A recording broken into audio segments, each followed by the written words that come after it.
هذا کتاب انزلناه مبارک فاتبعوه.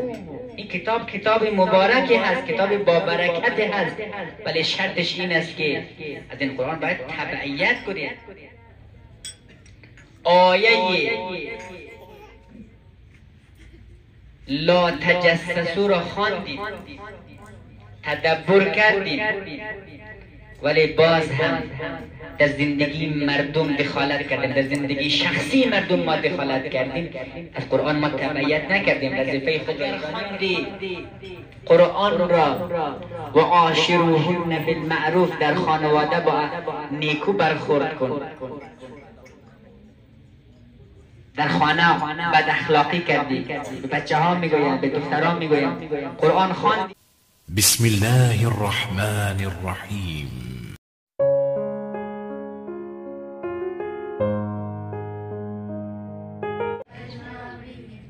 برسیم به بخش مهم، وظیفه مهم قرآن و چهارمین وظیفه ما.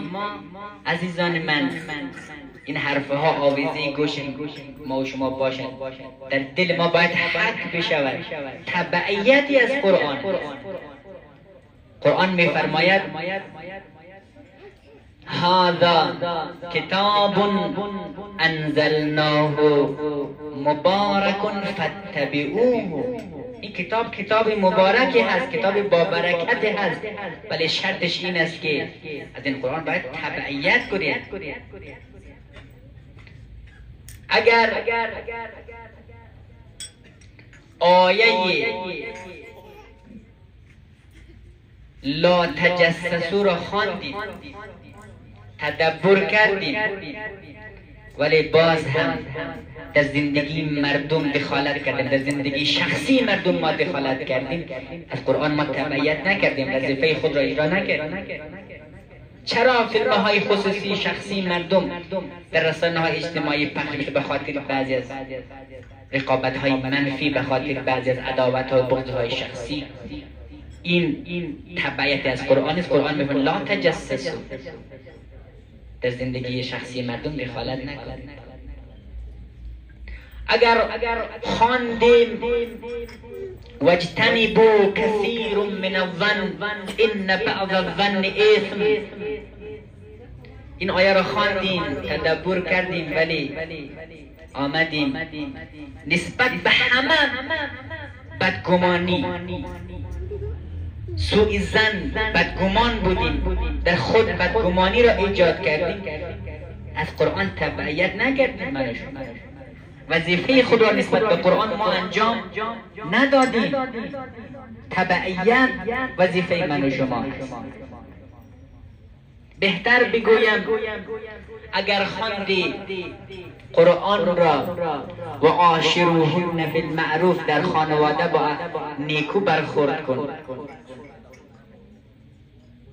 در خانه بد اخلاقی کردی، به بچه ها میگویم، به دختران میگویم، قرآن خواندی ولی بد اخلاقی از تو دور نشد. و عاشروهن بالمعروف را خواندی، اخلاق تغییر نکرد، بد خلق بودی، کج خلق بودی، دیگر از قرآن تبعیت نکردی. بین جوانا رسمه که وقتی به هم دیگر میرسن فحش، دشنام، ناسزا از مادر و خواهر و از همه چیز یکدیگر احوال میار به اصطلاح بد.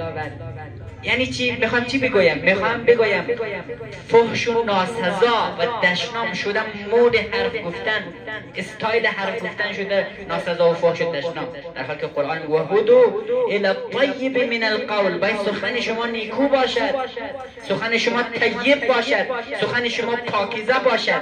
این بددهانی دیگر برای کسی که قرآن بخواند و این آیه را بخواند و هدو الی الطیب من القول، سخن شما باید پاک باشد. چرا کلام ناپاک را ما قاری قرآن، خواننده قرآن، چرا کلام ناپاک را به زبان بیاورد؟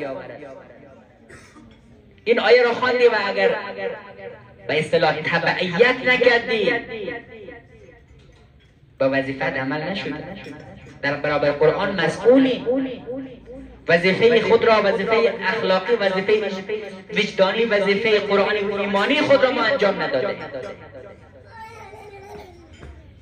این یک آیه را بگویم و آخرین کلام و آخرین حرف. به هر حال امروز مسلمان در دنیا، اگر در استرالیا، در اروپا، کشورهای مختلف، اگر یک کسی دروغ میگوید، اولین سوالی که ازش میپرسن آیا تو مسلمانی؟ یعنی چی؟ یعنی دروغ گفتن شدهش نشانه شناخت مسلمان، در حالی که قرآن من تو کلام خدا در سوره مبارکه مرسلات نزدیک به 12 بار میفرماید فویل یومئذ للمکذبین. وای به حال هر چند آیه بعد من شمردم، یک روز در کلاس خواندیم نزدیک به 11-12 بار در یک سوره من و شما را از دروغ گفتن منع کرده است. چرا؟ نشانه شناختی بچه مسلمان دروغ گفتن باشه، در حالی که کتاب من تو تنها در یک صورت نزدیک به 12-11 بار من و شما را منع کرده از دروغ گفتن.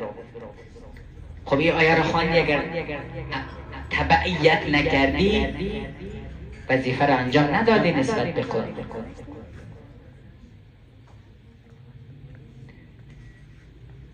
آقا امیرالمؤمنین فرمود حیف از این حرف رو به شما نگویم. آقا امیرالمؤمنین فرمود 2 نفر کمر مرا شکست. یکی سخنران بدکردار، کسی که یک چیزی میگوید خودش عمل نمیکنه. قرآن هم میگوید لم تقولون ما لا تفعلون، چرا میگوید این چیز را که انجام نمیدید. و دوم عابد نادان،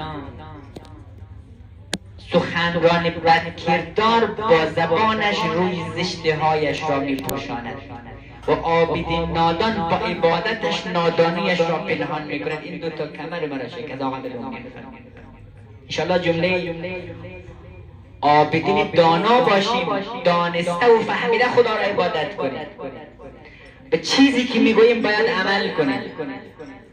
اگر عمل کردیم از قرآن تبعیت شده و اگر عمل نکردیم وظیفه انجام نشده. وظیفه خدا در برابر قرآن ما انجام ندادیم.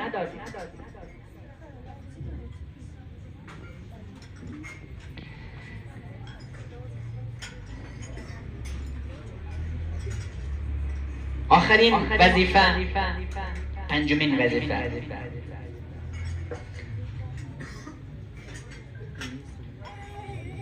کاری که امروز ما و شما انجام میدیم به حمدالله،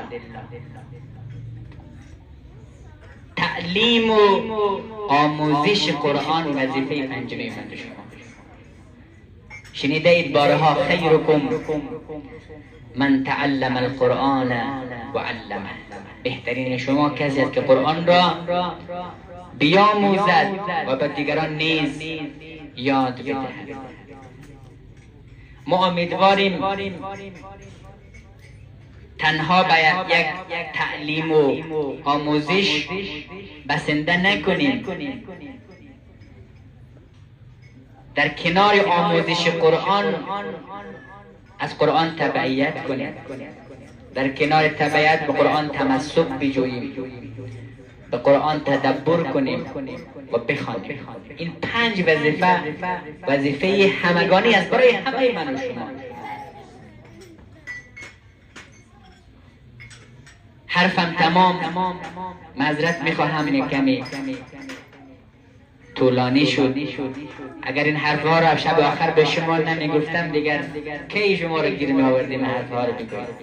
به هر حال خدای متعال به همه توفیق بدهد، به همه من و شما قرآن را بخوانیم، تدبر کنیم، از قرآن تبعیت کنیم، داشته های خود را به دیگران هم آموزش بدهیم، به برکت درودی بلندی بر محمد و آل محمد.